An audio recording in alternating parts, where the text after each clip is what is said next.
All right. I forgot to listen to that one to see if it started right away at 1 second. All right. Anticipation Part 2.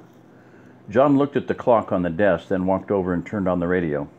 Classical music filled the room for a few minutes and gave way to the news. After a moment's introduction, they began. The weather heading into the Thanksgiving holidays is predicted to warm steadily through the weekend. Today's high will be 30 degrees. Tonight's low will be 18 degrees. The severe freeze warning of the last 3 days continues. Predicted highs for Thursday, or Thanksgiving, is 38 degrees and 44 degrees for Friday. Skies will remain cloudless with no chance of precipitation for today and Thanksgiving. The ultraviolet warning remains in effect, and all persons outside are reminded to wear long sleeves, broad-brimmed hats, or use a sunscreen of at least SPF 15 or higher.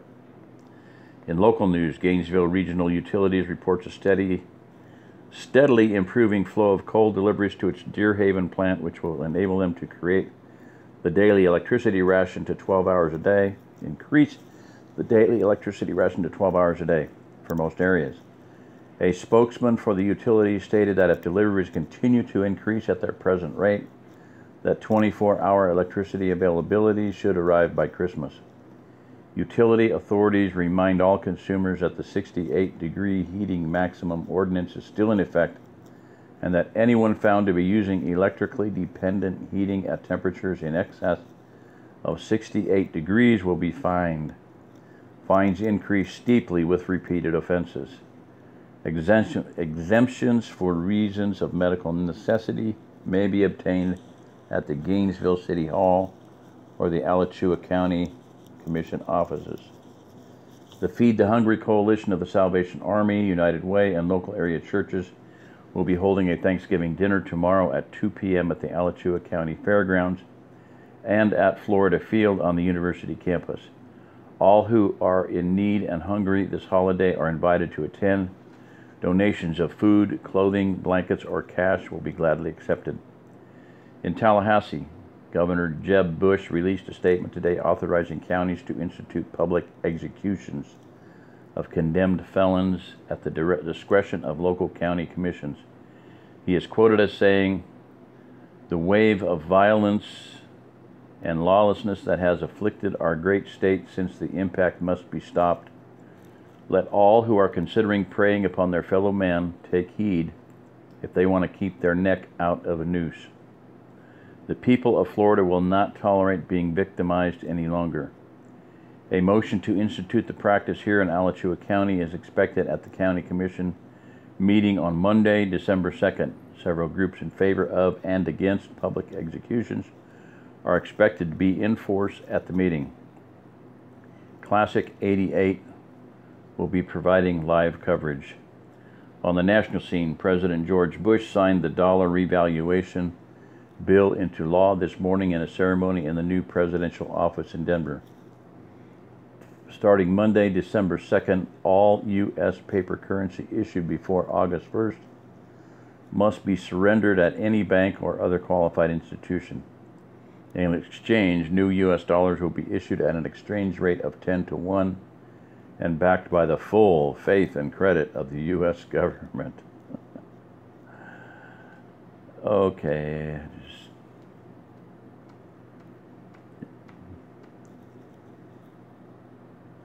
This is being done in order to allow the U.S. banking system to become functional again. All right. I'll get the blood off my tongue later. This is being done in order to allow the U.S. banking system to become functional again, which will allow U.S. banks to reopen on Monday, January 6th, after the exchange period ends on Friday, January 3rd. Any old U.S. currency still in circulation after January 3rd of next year will become null and void. John let out a long sigh. Well, we knew it was going to happen. That doesn't make it any easier when the axe finally falls. You can bet that every international holder of U.S. currency or U.S. debt is having a calf just now. Breach presentation. Of course, anyone still holding U.S. dollars overseas by now must have been in a coma. This is probably going to start a wave of repercussions that will reflect back and forth for the next 10 years. Local prices are going to be all over the map for a while, I'd bet. Before the impact, we were selling eggs for $1.50 a dozen. Now we'll have to sell them for 15 cents. Last I looked at the Archer Market, Mrs. Lansley was selling her eggs for $4 a dozen and said she'd probably be raising prices again soon.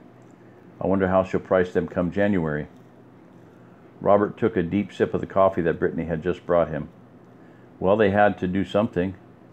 It's not the first time the government clipped a zero off the dollar to try to bail out the national banking system.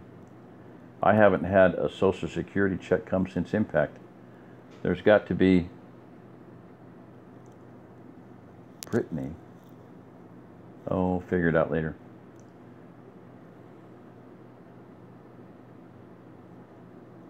Oh, Robert's talking. Jeez, okay. Brittany, I'm like, nah, she can't be getting Social Security. All right, spare me. I'm reading it. I'm not listening to it. I haven't had a Social Security check come since impact. There's got to be millions across the country like me. The ones that are still alive, that is. I expect quite a lot of us old folks won't make it through the winter. The more desperate the situation becomes, the more desperate the government's going to act.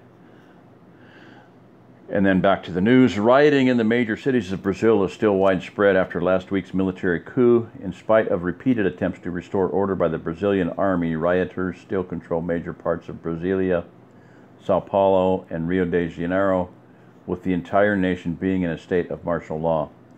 Disorder has now crossed the border into Uruguay, with fighting breaking out in the capital of Montevideo.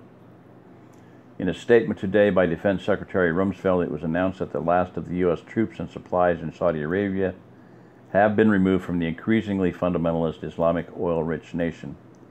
U.S. bases in Qatar, Bahrain, and Oman are being expanded to take over the roles played by the U.S. former Saudi bases. Heather stuck her head through the door and said, "Soup's ready, everyone come to the table." John reached out and turned the radio off with a click. Well, at least that's something to look forward to.